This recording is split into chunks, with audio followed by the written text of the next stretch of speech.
මේ ඔබ දකින්නේ කැනඩාවේ හිවුරන්විලේ උතුරු ප්‍රදේශයේ එක උදෑසනක්. අගෝස්තු මාසයේ අන්තිම සතිය වගේ මේ පුංචි දලඹු පැටියා එයාගේ ඉරණම විසඳ ගන්නයි මේ සූදානම් වෙන්නේ. එයා එයාගේ සම 4 සැරයක් ඉවත් කරනවා.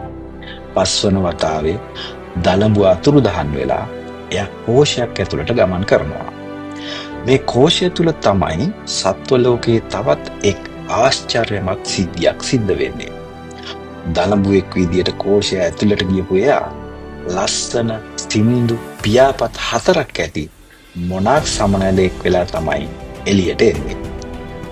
ඔවුන් කෝෂය තුල සති 2ක් පමණ කාලයක් ගත කරනවා. ඔබත් ඔබේ රූපය ගැන, ලස්සන ගැන වද වෙන කෙනෙක් නම් මේ කෝෂය තුල තමයි මෙච්චර කාලයකට ලෝකේ නිර්මාණය වුණු හොඳම ලස්සන කිරීමේ මධ්‍යස්ථානය තියෙන්නේ.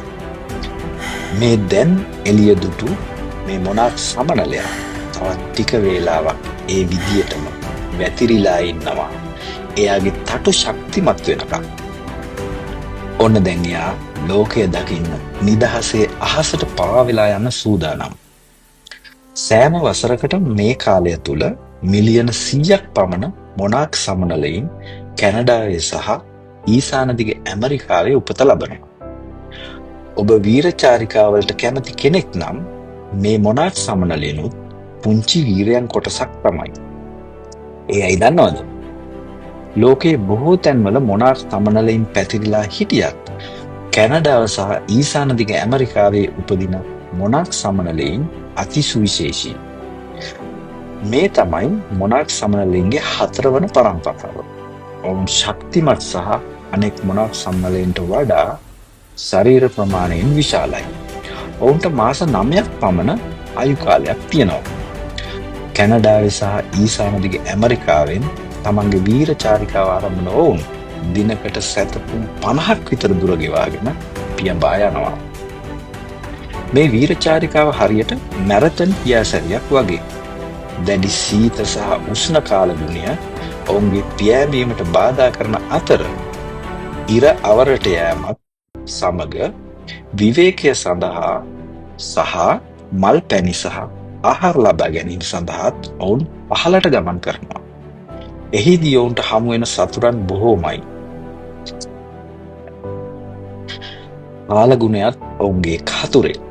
කෙසේ නමුත් මේ සියලු බාධක මැඩගෙන කවදාවත් නොගිය, කවදාවත් නොදැකපු ඇමරිකාව හරහා සැතපුම් 2000ක් පමණ පියාසර කර නොවැම්බර් මාසයේ මුල් කාලේ මෙක්සිකෝවට ඇතුල් වෙනවා. මේ පුංචි සමනලයා කැනඩාවේ සිට පළමු වතාවට මෙපමණ දුරක් ගෙවාගෙන ඔවුන්ගේ නවාතැන වෙන මෙක්සිකෝවේ මැසහුවා ප්‍රදේශයට ආවේ කොහොමද? කොහොමද පාර හොයාගත්තේ? දිශාව හොයාගත්තේ කොහොමද? උදුම සහගතයි නේද? මෙක්සිකෝවට එසේ ඇතුල් වන මුල්ම සමනලයත් සමග මෙක්සිකෝවේ මොනාක් සමනල් සැනකෙළි සමය ආරම්භ වෙනවා. මෙක්සිකන් වැසියන්ගේ ඇඳුම් පැළඳුම්, ආහාර පාන සහ ආර්ථිකයත් මේ මොනාක් සමනලුන් මත මේ කාලයේ රඳා පවතිනවා.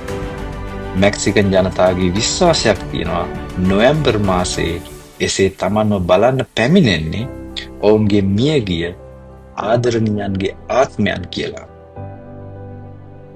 එබැවින් ඔවුන් මොනාක් සමනලුන්ට දැඩිව ආදරය සහ කරුණාව දක්වනවා. මේ තමයි වර්ග සැතපුම් 60ක් පමණ වන අඩි 10000ක් පමණ උසින් යුක්ත මෙක්සිකෝවේ මැසහුවා ප්‍රදේශය. මෙතන තමයි මොනාක් සමනලුන් සීත කාලයෙන් ආරක්ෂා වීම සඳහා නවාතැන් ගන්නේ. මේ ස්ථානයට විශාල සංචාරක ආකර්ෂණයක් තියෙනවා. දවසේ වැඩි කාලයක් රංචුවක් ලෙස උණුසුම් වෙමින් එකට ඉන්න ඔවුන් ආහාර සහ ජලය ලබා ගැනීමට පමණයි මෙයින් ඉවත් වන්නේ. නැවතත් ඔවුන්ගේ නවාතැනටම ආහාර සහ ජලය ලබා ගැනීමෙන් පසුව පැමිණෙනවා. හැබැයි දැන් මේ ප්‍රදේශයේ සිදුවන වන විනාශය නිසා මොනාක් සමනලයින්ගේ වාසභූමි අහිමි වෙමින් යනවා.